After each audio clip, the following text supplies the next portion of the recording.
today I welcome all of you in my channel named San Ganesha Practical HR and Law. Today I am going to discuss upon a very different topic. You know very well when we do enter into a factory or in an office premises or in a big building.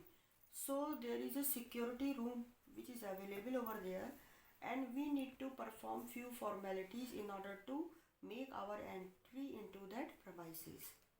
Hence, security plays a vital role in maintaining, in maintaining discipline into a unit or in an office or in a factory, as well as it's very necessary to keep security staff in order to maintain security of personnel,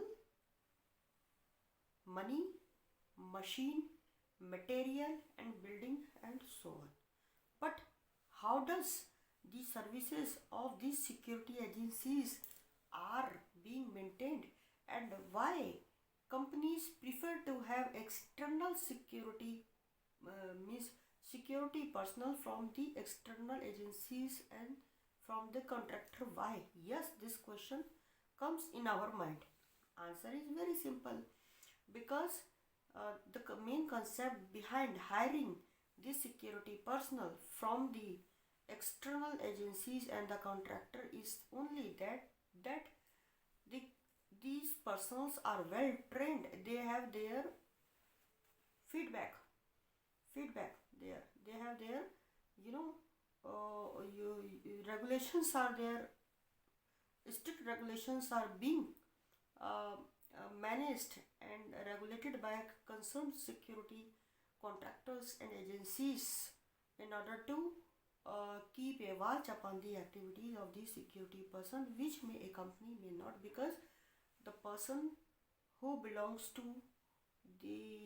from the external agency as a security guard may perform well and has no any malafide intention, because he or she is not the employee of that particular company, right? Okay, so how the services of security agencies are regulated, I am going to tell you. In brief, human resource department or administration department has major responsibilities to regulate the services or the functions of the security agencies. Okay, how? I am going to tell you. The activities or the functions of security agencies are managed by an agreement. An agreement, as I have told you in my one of my video, that what is an agreement and what are the main points which are to be taken in consideration while drafting an agreement. Hence, all the terms and conditions about how to manage the security staff, security contractor, are being laid down in an agreement. Okay, so what is the agreement? What kind of agreement is being made? How does it make? What are the main points? I am going to tell you. Yes, while drafting an agreement, company is the first party, means company which is involving in any business and need security contractor is the first party, and the security contractor, security agency is the second party, who the contractor is ready to provide its security personnel to the company. Okay, in generally there are two types of security personnel are provided: gunmen and the security guard, in general. So I am going to tell you that second party is ready to provide the security personnel to the first party, and the main feature of agreement is that the obligation of the second party. Yes, second party, number one, is ready to provide the security personnel for 7 days duty from such and such time, 8 hours duty. Okay, and the security guard or security personnel will provide their services at a designated place. They will maintain discipline during the duty hours. Okay, okay, the the guards will be well trained. Okay, that's that. If the first party will see that the second party is fail to maintain the discipline, the tidy and neat and clean dresses on are not performing well, they may inform the second party about the same. Okay, okay. And next, the terms of payment. Yes, that is also very complex. Very uh, difficult process is there. First of all, security. This is the duty of the security contractor to manage the attendance. The attendance sheet is to be produced to the HR department within a stipulated time, within the first week or the first 3 days of the next month, every month. Then HR department authorized signature. Okay, authorized person need to verify the attendance. Okay, then second party. All payment made by the first party shall be after deduction of the taxes of sources with wherever applicable as per the provision of the Income Tax Act 1961. Apart from the income tax, there are other other deduction which may cause after damage and loss may be deducted by the first party. Okay, then this is the duty of security contractor to make distribution of the said salary or payment to its personnel. Now submission and verification of bill. Yes, security second party means security contractor will submit the bill and HR person or the authorized person of the that company will verify the bill. Then reporting time and place. The security guard will work at the at the designated place and the reporting time, and all these are to be mentioned in the agreement. Next is the discipline. Yeah, of course, it's mandatory that the security personnel or means second party's personnel will wear neat and clean dress. They will maintain discipline. They will not indulge in any company's internal policy and activity. Okay, they will involve or indulge in their own work. Okay. Uh, the first party have full right to inspect the to do supervise inspection of the activity of the second party or means security personnel. Next is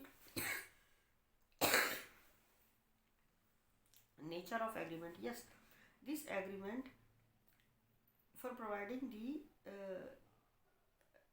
services and is not an agreement for supply of the contract of labor.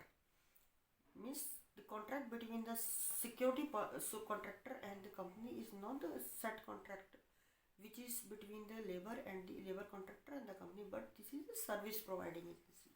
Okay, the first party shall not be liable for any obligation, responsibilities, contractual, legal or otherwise towards the second parties and employees directly or indirectly in any manner which second party is whole sole responsible for this the compliance of the any kind of compliance of its personnel. First party has no any right to create any difference or disturbance in that.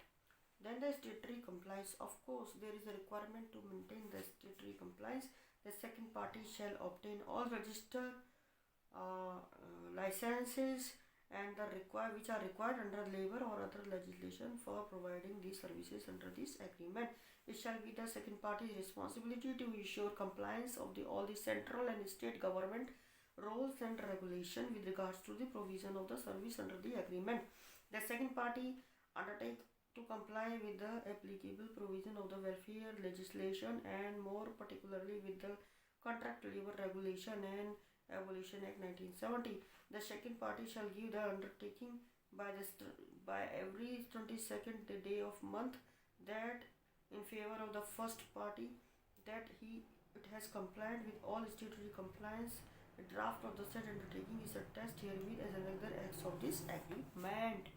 Because statutory compliance, all the norms are statutory compliance are being complied by the second party means by the security agency or its contractor. Now indemnification, the said party shall be its own expense may ground or any loss or damage suffered by a first party as a result of this act of commission, omission, negligence be solely responsible to make compliance of that, right? Now liabilities and remedies, yes, on the event of failure of the second party to provide the services to the first party, or thereof are mentioned in the agreement by the reason whichever the first party shall be entitled to process services from any other contractor. Losses suffered by the second party. The second party shall not claim any damage, cost, charges, expenses, liabilities arising of the performance or non-performance of services which it may be suffered or otherwise incurred by reason of any act, omission, or negligence term. This agreement shall be effective for a period of 1 year. Termination, yes, this is the very important part of agreement. Either party can terminate the agreement by giving 1 month notice, written notice to the other without engaging any reason and without payment of any compensation thereof.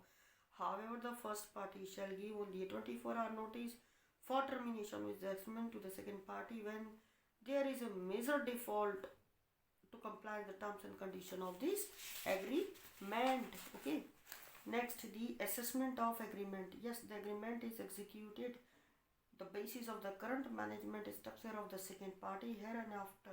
Any assignment or the engagement of part of whole or any third party without the prior without consent of the part party shall be ground terminated of this agreement. Composition and address. Second party cannot change the address without giving its information to the first party. Service of notice. Any notice or other communication required to be pertain to be given between the parties under this agreement shall be given in writing confidentially. The second party will maintain confidentiality in regards to the any information of the first party. Okay, entire agreement. The agreement represents the entire agreement between the parties and supersedes all provisions or writing or undertaking or return or further modification to the agreement required is only made in writing. Amendment, yes, the agreement may be amended but with mutual consent or in writing or approving by both the parties. The caption, the various captions used in agreement are in organizational purpose. Waiver, at any time, any indulgence or omission granted by the first party shall not after or indicated the agreement, the constitution waiver of any provision thereon after such time indulgence or concession shall have been granted. Okay, the force majeure, neither party shall be default its failure to perform any obligation in after by by surprising condition in the party's reasonable control. Dispute resolution. This agreement shall be deemed to have executed at a designated place for all purpose at the event of any dispute related to the interpretation or right or liabilities arising out of this agreement. The same shall be first instance be amicably settled between the parties. If any dispute is not settled amicably, the same shall be referred to the sole arbitrator to the appointed by the CEO of the first party. The award given by the arbitrator shall be final and binding by both the parties. The venue of for arbitration shall be a designated place. Okay, and two witnesses. Hence, Annexure X. Annexure X shows the termination clauses. Hence, friends, in brief, also this is a very big and vast topic. In brief, I have told you that how the working functions of security agencies or security staffs are being regulated. Yes, resource department plays a major role in managing all such activities. Hence, friends, I have given you very important information about the HR, one of the HR function, how to manage the day-to-day functions or services of the security contractor. Mainly, security contractor is not a labor supplier, but it's a service provider. And might be, if you like my video, you are new, you may share it, else you may subscribe it, else you may like and share this. Thanks for watching.